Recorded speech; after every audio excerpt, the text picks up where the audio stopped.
with Let's Talk. And I want to talk a bit. We'll ask that you actually join us each Saturday for fresh content. We like to talk about things that are presently pressing. And there has been so much going on with the Tennessee legislature and a lot of other issues. But I wanted to review with you um, footage from Democracy Now! That's a nonprofit news program that has been on for many years. In fact, I have watched Amy Goodman age before the camera, and she is still one of my favorite journalists. I don't think she gets enough credit or enough recognition, but be that as it may, I want to share this story that is pressing and in the news um, regarding that legislature. We begin in Tennessee, where the Metropolitan Council of Nashville voted unanimously Monday to reinstate Democratic State Representative Justin Jones, just days after Republicans voted to expel him from the Tennessee House of Representatives for joining peaceful protests against gun violence after a massacre at a Christian school.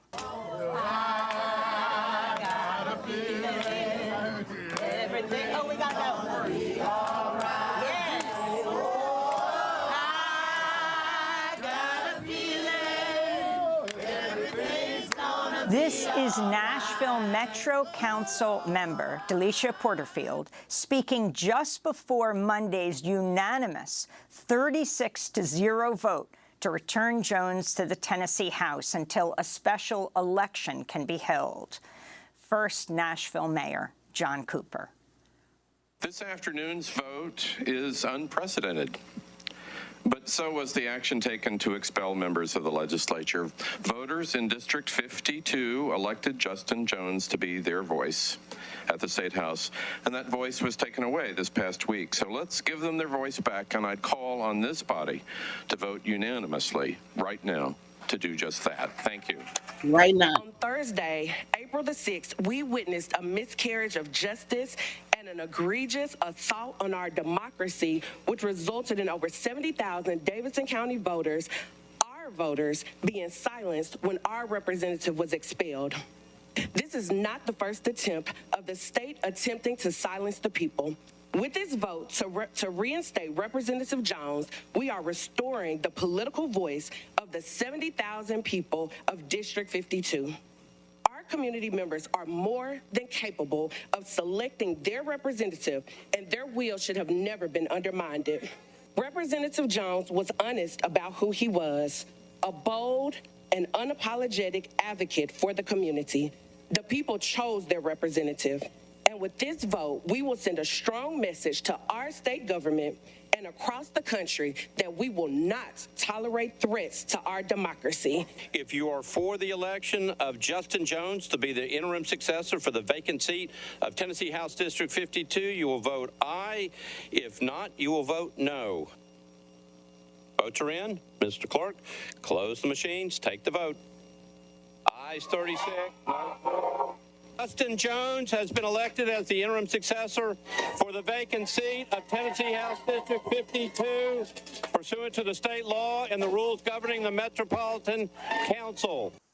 Following the vote, Justin Jones and more than 1,000 supporters marched to the Tennessee Capitol chanting, "No Justins, no peace," and more.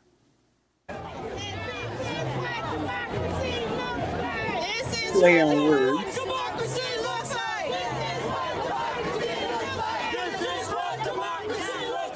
Upon arriving at the steps of the Tennessee Capitol, Justin Jones was sworn in again, reinstated, and addressed his supporters as they looked on. I'll end by saying this. When they expelled us, they had no idea that this was going to happen. They just thought that they would go about as they do and as they always do, that they would abuse their power and there would be no resistance, that they would do something unconstitutional and we would just have to wait to seek accountability. When we say to that there comes a time where time itself is ready for a change, and that time has come to Nashville. That time has come to Tennessee. Speaker Cameron Sexton, you can either move on over or we'll move on over you, because we're moving on. And so, friends, Nashville and Tennessee, we hope you join us in the People's House, because no matter what happens here today, we have a speaker who may not respect the results. So we need people to show up in the chamber and let him know that we will not allow him to stand in the doorways of the legislature like governors of the past and politicians of the past still sit in the doorways of schools, challenging desegregation. We won't let him stand in the doorways of democracy anymore. And that he tried to crucify democracy, but hey, happy Easter Monday, because we are resurrecting a movement across this state. Forward together and not one step back. Forward together. Whose house? Whose house? Whose house? After the swearing in, Justin Jones immediately called for the resignation of Tennessee House Speaker Cameron Sexton. Jones' supporters then sang as they entered the Capitol and walked up the steps to the chamber to return to his seat and the site of his expulsion just last Thursday.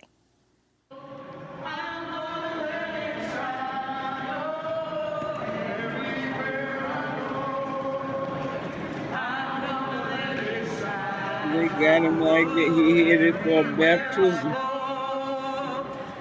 Or is that three of them that headed for baptism? As they walked up the steps of the Tennessee Capitol in Nashville, Representative Jones took his seat on the House floor as the session was ongoing, arm in arm with fellow Tennessee Democrat Gloria Johnson, who narrowly missed being expelled last week with him. He raised his fist in the air to cheers.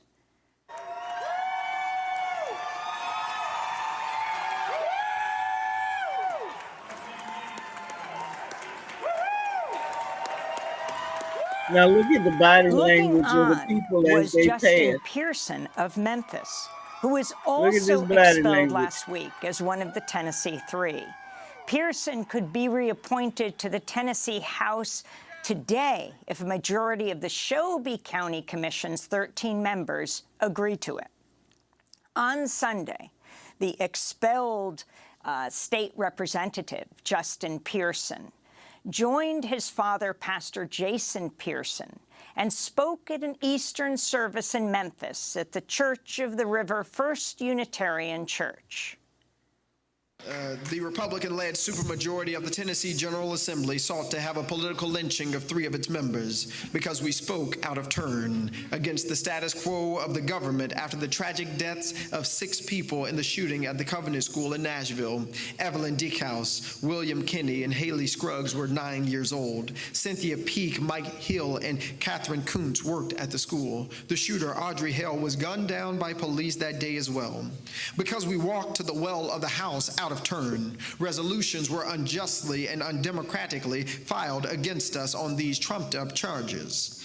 Because we spoke out against the empire, against those in positions of power without God power or people power, because we spoke out against the empire of the NRA and the gun lobbyists because we demanded an end to gun violence and an end to the proliferation of weapons on our streets and an end to the funerals we attend day after day and week after week and month after month and year after year. Because we did that, the Republican-led General Assembly, with the support of folks even in this district like Mark White from our own community, thought it better to get rid of our Democratic representation in District 86 than to actually solve the problem.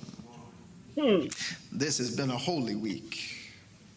This has been a sacred week.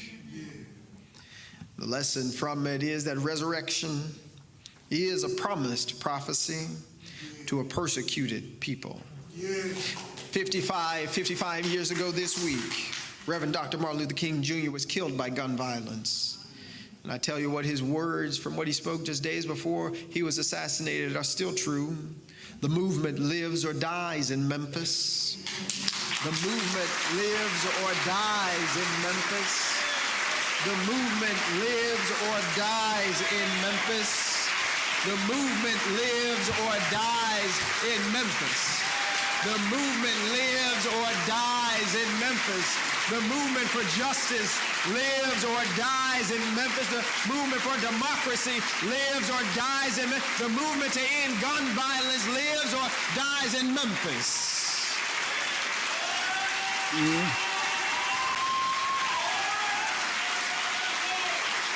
We've seen those who want to kill the movement.